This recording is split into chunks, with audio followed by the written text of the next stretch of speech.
Close your eyes and think of ancient Egypt. You're likely picturing the gleaming white limestone of the Great Pyramid, the smell of expensive incense, and the heavy gold jewelry of a pharaoh.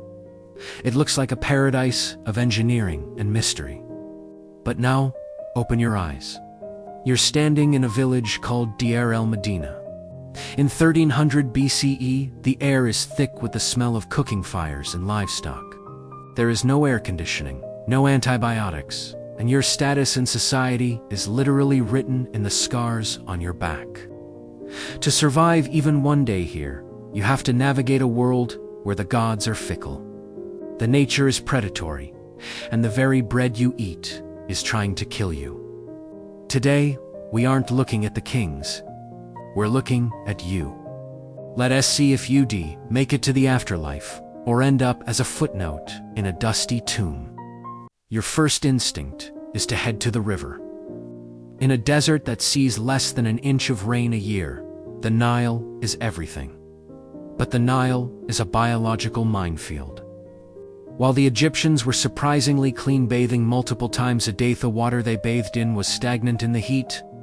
This was the perfect breeding ground for schistosoma, a parasitic flatworm. These tiny larvae would burrow through your skin the moment you stepped into the water to wash your clothes or fill a jar. Once inside, they'd attack your internal organs, causing chronic fatigue and internal bleeding. And then there are the river gods. The Sobek worshippers knew that the Nile crocodile was the apex predator. These beasts could grow up to 20 feet long and move at 15 miles per hour in the water. But the real terror was the hippo. In ancient Egypt, the hippo was the symbol of chaos. They are fiercely territorial, and if your small papyrus boat accidentally drifted into a mother's path, she would snap the vessel in half with a bite force of 2,000 psi. In this world, the river provides life, but it demands a blood sacrifice almost daily. You're hungry, so you head to a local bakery. The staple of the Egyptian diet was emmer, wheat, and barley.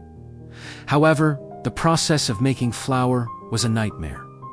They used heavy stone saddle querns to grind grain, usually outdoors in the wind. This meant that fine, abrasive desert sand was constantly blowing into the flour. When you bite into a loaf of Egyptian sourdough, it's not soft, it's crunchy. Archaeologists have examined thousands of mummies and found a recurring theme: attrition. By the time an Egyptian reached 25, their teeth were often ground down past the enamel to the sensitive pulp. This led to massive infections and jaw cysts. Without modern dentistry, a simple tooth infection could turn into sepsis, meaning a piece of bread could technically be your cause of death. To wash it down, you drink Hecht or beer. This wasn't a refreshing lager. It was a thick, porridge-like substance full of B vitamins and calories. Because the water was so dangerous, this fermented liquid bread was actually your safest bet for staying hydrated and fueled for the day. If you aren't part of the 1% who can read and write, your day is spent under the sun.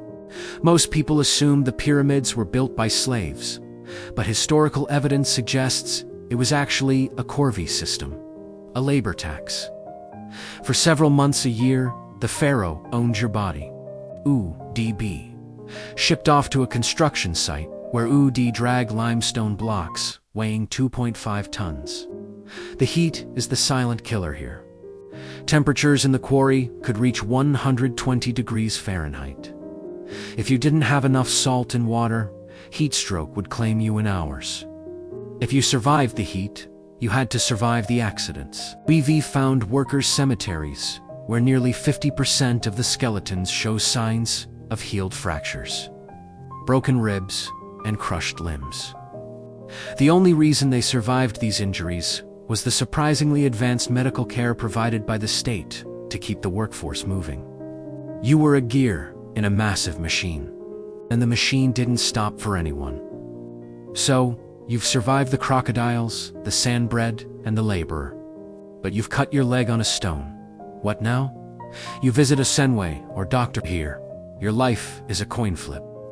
They might treat your wound with moldy bread, which actually contains a primitive form of penicillin, and pack it with honey, which is a natural antiseptic. That's the genius of Egypt.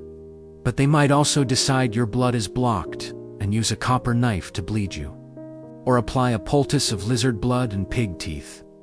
The average lifespan was roughly 30 to 35 years.